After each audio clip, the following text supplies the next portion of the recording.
ನಮಸ್ತೆ ಸರ್. ನಮಸ್ಕಾರ sir. Sir ನನ್ನ ಹೆಸರು ರಾಜ್ಕುಮಾರ್, SN ಹೈವೇಸ್ ಕಂಪ್ನಿಯಿಂದ ಕೆಲಸ ಮಾಡಿದ್ದೇನೆ. ಬಟ್ ನಿಮ್ಮ ಹೆಸರು ಮತ್ತು ಊರು ನೀವು ಪರಿಚಯ ಮಾಡಿಕೊಡ್ರಿ. ಮುರಳೀಧರ್ ಅರುಣರಾವ್ ರೋಣಗಾವಿ, ತೋರ್ನವಾಡಿ, ತಾಲೂಕಾ ಔರಾದ್, ಡಿಸ್ಟಿಕ್ ಬೀದರ್.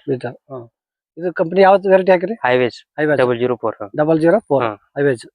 ಬಟ್ ಇದು ಹೆಂಗ ಕಾಯಿ ಮಾರ್ಕೆಟಿಂಗ್? ಚಂದ ಅದ ರೀ. ಮಾರ್ಕೆಟಿಂಗ್ ಯಾವ ಮಾರ್ಕೆಟಿಂಗ್ ಹೋಗ್ತಾರೆ? ಔರಾದ್. ಬೇಡಿಕೆ ಆದ್ರಿ ಅದು ಮಾರ್ಕೆಟಿಂಗ್ ಬೇಡಿಕೆ ಅದ. ಏನ್ ರೇಟ್ ಹೋಗ್ತಾರೆ? 50 ರೂಪಾಯಿ, 40 ರೂಪಾಯಿ, 40 50 ಬ್ರ್ಯಾಂಡ್ ಅದ. ಮತ್ತ ರೋಗ ಸರ್ ರೋಗಾರ ಇಲ್ಲ ಸರ್ ಸದ್ಯ ಹಿಂಗದ. ಅಂತ ಈ ವೆರೈಟಿ ಚಂದ ಅದ. ಚಂದ ಅದ. 004 ಚಂದ ಅದ. 004 ಚಂದ ಅದ ರೀ. ಮಾರ್ಕೆಟ್ನಾಗ ಬೇಡಿಕೆ ಆದ ಇದು.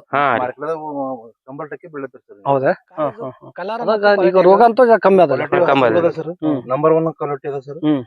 ಮತ್ತು ಸರ್ ಶೈನಿಂಗ್ ಬಿ ಚಲೋ ಅದ ಸರ್. ಚಲೋ ಅದ್ರಿ. ಅಂದ್ರೆ ರೋಗ ಕಮ್ಮಿ ಅದ. ರೋಗ ಕಮ್ಮಿ ಅದ, ಮಾರ್ಕೆಟ್ ಬಿ ಚಲೋ ಅದ. ಮುಂದೆ ಮಾರ್ಕೆಟ್ನಾಗ ಬೇಡಿಕೆ ಆದ್ರಿ. ಅಂದ್ರೆ ಈಗ ಔರಾದ್ ತಾಲೂಕಿನಾಗ ಮತ್ತೆ ಕಮಲನಗರ ತಾಲೂಕು ಹೋಗ್ತದೆ ಬೇಡಿಕೆ. Okay sir. ಓಕೆ, ನಮಸ್ತೆ ಸರ್.